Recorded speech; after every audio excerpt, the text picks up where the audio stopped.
What's happening? Brian Tong here, and welcome to the Apple Bite for everything good and bad inside the world of Apple. And we start the show with the new MacBooks, and according to Mac Rumors, Apple is likely aiming for a late October launch for the redesigned MacBook Pro with rumored OLED Touch Bar and Touch ID sensor.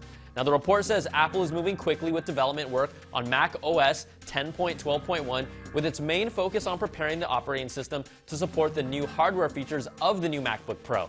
Apple will seed one more beta version of Mac OS 10.12.1 for public beta testing next week, finalizing it to then be loaded onto the new hardware. Apple is also said to be shifting to the Polaris AMD graphics chip on the higher-end 15-inch models, plus new MacBook Airs with USB-C ports and new iMacs with an AMD graphics chip that are expected before the end of the year. Now, there are still no rumors surrounding the Mac Pro and Mac Mini that are still desperately in need of new updates. And in products of the future that, I really want to see, Bloomberg reports Apple is pushing forward with development of their own Echo-like smart home device based on the Siri voice assistant. The project started more than 2 years ago and is now in the prototype testing phase. Think of it as Apple's own Amazon Echo, and the device is designed to control appliances, locks, lights, and curtains via voice activation. Now, to differentiate it from the competition, Apple's smart home device will have more advanced microphones and speaker technology, even including prototypes that are using facial recognition sensors.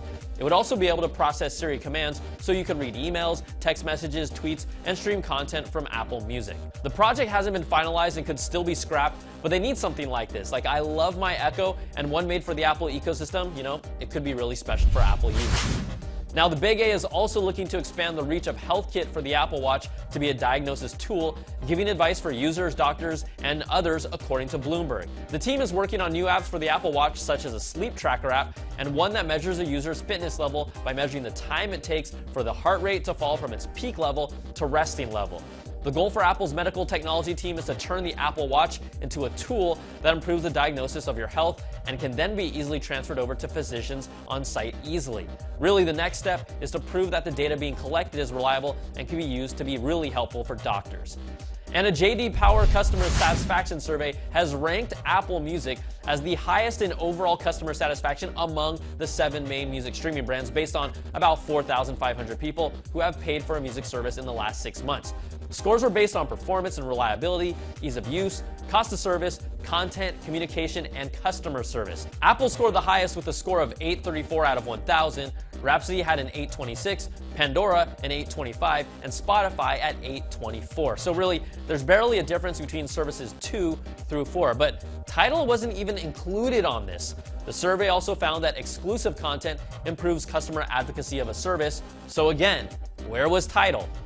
Also in music, Drake's album Views recently became the first to surpass 1 billion streams on Apple Music, and they celebrated by giving him this nice plaque. Congrats, Drizzy Drake.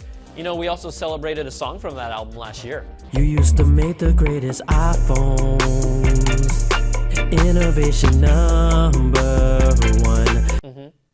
Also, a Business Insider report claims Apple is using an office in Israel to develop hardware for the rumored iPhone 8, according to an employee at the site. Now, this could really be any part of the phone, but we've heard all the rumors about the edge-to-edge glass display with a fingerprint sensor embedded into it. Calling it the iPhone 8, though, is kind of suspect, considering Apple would have to change their naming conventions by skipping the 7S name. But if they make a jump, they should just go directly to iPhone X, for the 10th anniversary, if you ask me. So come on, say it with me, iPhone X. Sounds cool, huh? We've also talked about this for several weeks, but in a report from Motherboard, Apple geniuses are saying that Apple knows about the iPhone 6's touch disease, but won't admit it publicly. It's the engineering flaw that has made too many to count iPhone 6's touch displays completely inactive and unresponsive to touch.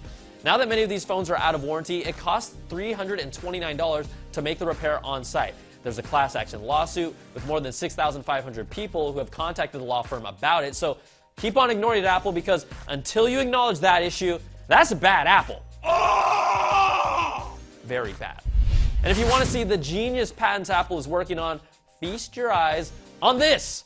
It's one of Apple's latest innovations, a paper bag.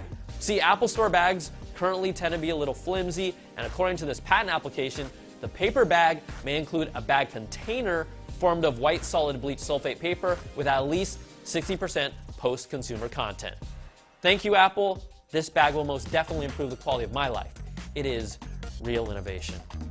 All right, that's going to do it for this week's show. You can email us at theapplebite@cnet.com or tweet me at Brian Tong. Thanks so much for watching, and we'll catch you all next time for another Bite of the Apple.